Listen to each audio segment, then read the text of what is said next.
Now I'm going to turn to my colleague and friend, Senator Barrasso, for his opening statement. Thanks so much, Mr. Chairman. Thanks for holding today's hearing. In November of 2021, Congress passed a $415 billion spending bill. It's been called an infrastructure bill, but in reality, the legislation also lavished billions of taxpayer dollars on programs that have absolutely nothing to do with infrastructure. The Congressional Budget Office has said that this legislation will increase our nation's deficits by $256 billion over the next 10 years. And we now know that this legislation, along with a much larger partisan Democrat spending bills, contributed to the highest inflation in our nation in the last 40 years. Under this legislation, Congress appropriated over $28 billion to the Department of Interior. That is nearly twice the amount of, and in addition to, the department's annual budget of $14.5 billion. So I'm glad we have an opportunity to hear from the Deputy Secretary today. I'm interested in learning what, if any, controls and protocols the department has put in place to ensure it doesn't waste taxpayer dollars.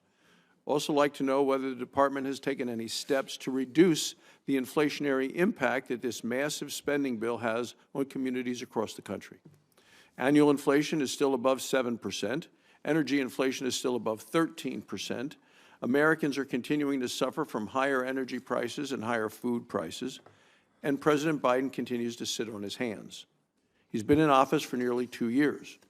Under the Mineral Leasing Act, the Secretary of Interior is required to hold lease sales in each state with oil and gas resources.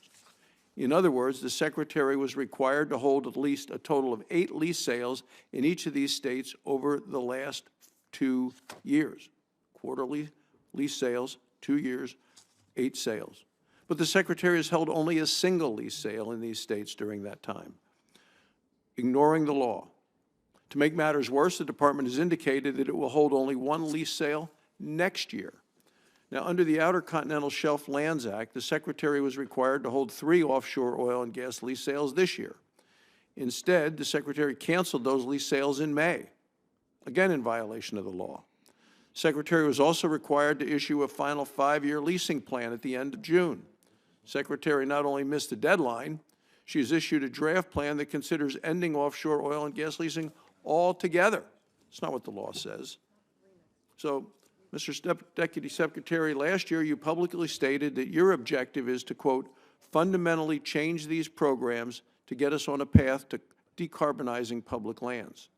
I'm deeply troubled by that belief that you can fundamentally change the oil and natural gas leasing programs that are in law, which Congress has established as a federal law.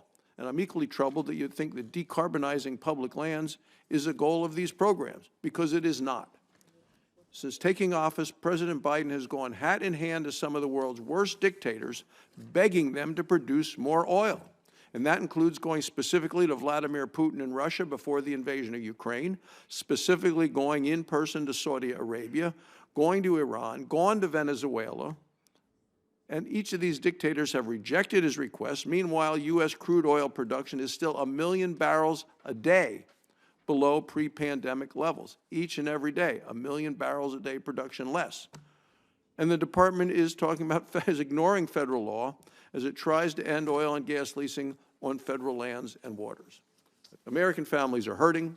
Gasoline is still a heck of a lot higher than the day Joe Biden came into office, in spite of releasing 1 million barrels a day from the Strategic Petroleum Reserve, of our emergency reserve, 1 million barrels a day for the last 6 months, 180 million barrels.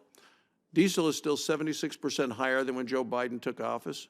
Just last week, it was $2 a gallon more in Wyoming than regular gasoline. In addition, America's electricity and natural gas bills rapidly increasing.